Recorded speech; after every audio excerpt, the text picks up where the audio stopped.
Bem-vindos de volta, pessoal. Muito obrigado por estarem comigo hoje. No que se tornou uma partida de xadrez comercial em constante evolução entre os Estados Unidos e a China, o último movimento após as conversas em Londres parece ser um raro momento de calma, um cessar-fogo, por assim dizer, no impasse econômico de alto risco que vem se formando literalmente há anos. Então, sim, um acordo foi fechado, mas não se enganem. Isso não é paz. Isso não é um acordo que vai durar anos. É apenas uma pausa, durante a qual as cadeias de suprimentos do mundo ainda caminham por uma corda bamba. Tudo começou quando as terras raras ganharam destaque. Nosso acordo com a China está fechado, anunciou o presidente Trump no Truth Social.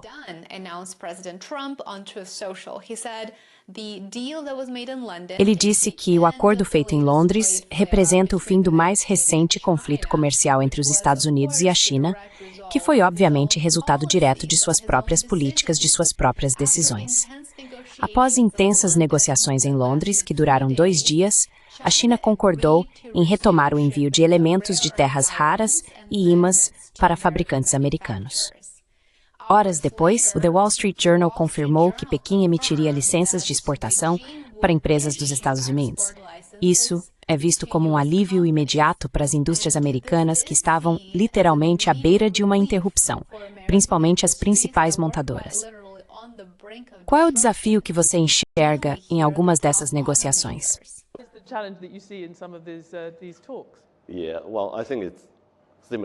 Sim, bem, eu acho que é parecido com um casal brigando durante um processo de divórcio, sabe? As duas partes não se veem no futuro uma com a outra, mas ao mesmo tempo ainda precisam lidar com as consequências e descobrir como dividir os bens. Eu acho que, como a Rebecca e a Robin mencionaram agora há pouco, as terras raras, e também na abertura, você mencionou que o progresso nas negociações em Londres não está tão bom quanto deveria. Isso acontece porque, sabe, a contraproposta dos Estados Unidos provavelmente é muito baixa. Não é boa o suficiente para a China.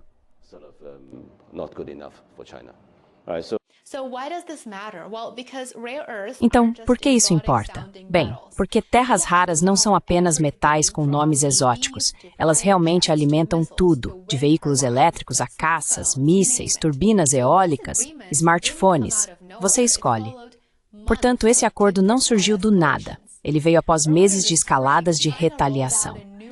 No início desta primavera, a China implementou uma nova política de licenciamento para controlar a exportação de 7 elementos críticos de terras raras. E isso foi feito, na prática, em resposta ao novo regime de tarifas comerciais de Trump.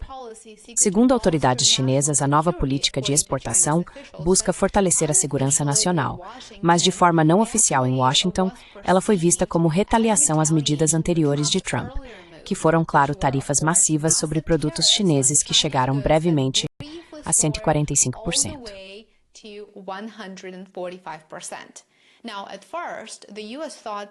No início, os Estados Unidos acharam que a questão das terras raras havia sido resolvida durante as conversas preliminares em Genebra, mas Pequim via o sistema de licenciamento como uma medida global, não realmente ligada diretamente aos Estados Unidos.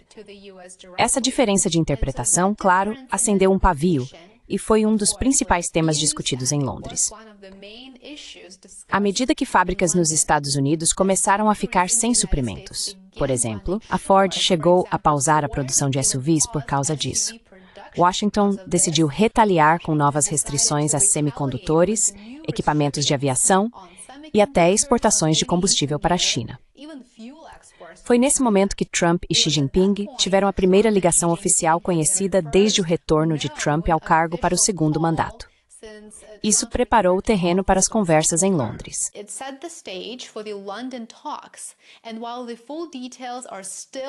E embora os detalhes completos ainda estejam surgindo, acredite ou não, sabemos o seguinte: ambos os lados mostraram suas cartas até certo ponto. Pela primeira vez, Washington envolveu altos funcionários de controle de exportações nas negociações comerciais, sinalizando que as cadeias de suprimentos deixaram de ser apenas ferramentas econômicas para se tornarem armas estratégicas. A China concordou em liberar as exportações de terras raras, mas apenas com licenças de 6 meses. Portanto, esta é uma concessão bastante temporária, que mantém a vantagem firmemente nas mãos de Pequim. Os Estados Unidos também fizeram concessões. Concordaram em flexibilizar alguns dos controles de exportação recentes e, talvez mais surpreendentemente, reverteram um plano de revogar vistos de estudantes chineses, uma decisão que havia sido originalmente iniciada pelo secretário de Estado Marco Rubio. Como você deve se lembrar,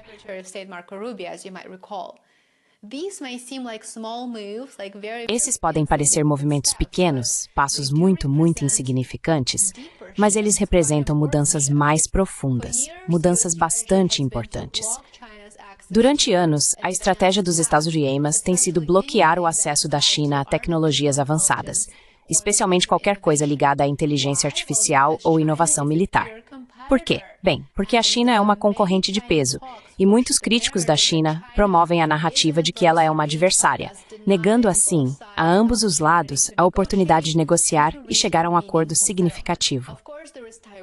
Claro, também existe a questão de Taiwan, mas esse tema é puramente político, então não vamos abordá-lo hoje. É por isso que o que vimos acontecer em Londres é um reajuste, simplesmente um realinhamento, e isso permite que ambos os lados ganhem tempo. Então, o que tudo isso significa? Neste momento, ficou bastante claro que as terras raras mudaram o cenário.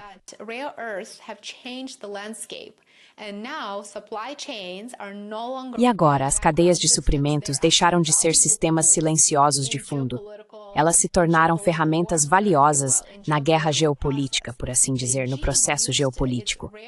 Pequim usou seu monopólio de terras raras como um aviso, e Washington utiliza tarifas como um instrumento de escalada.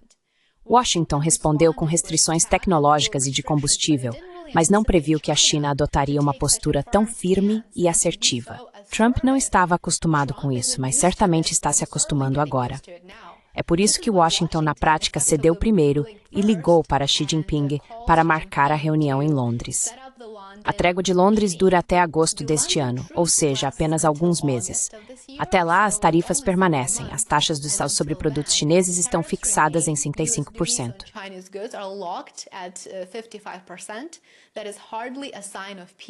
Isso dificilmente é um sinal de paz.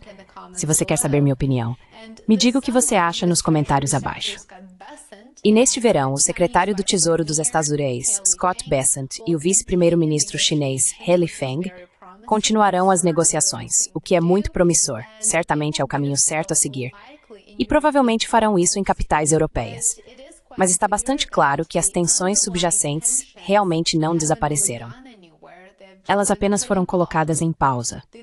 Os Estados Unidos ainda dependem quase totalmente da China para certos elementos de terras raras, como o samário, que é um metal fundamental para sistemas de mísseis. Essa vulnerabilidade não desaparece de verdade com uma licença de 6 meses. Como eu disse, as conversas em Londres conseguiram uma pausa e compraram algum tempo para ambos os lados.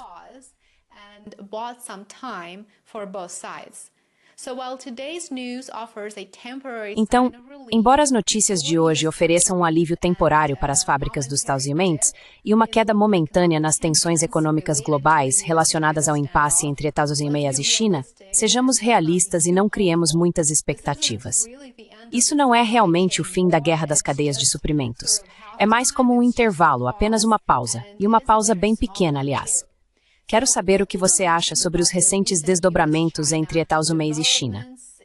Isso afeta todos os consumidores nos Estados Unidos, pois somos extremamente dependentes das importações da China.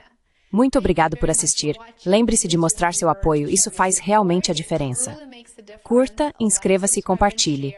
Apoie meu trabalho no Substack e no Patreon. Os links estão na descrição abaixo. Espero te ver aqui amanhã. Aproveite o resto do seu dia. Até mais. Enjoy the rest of your day. Bye for now.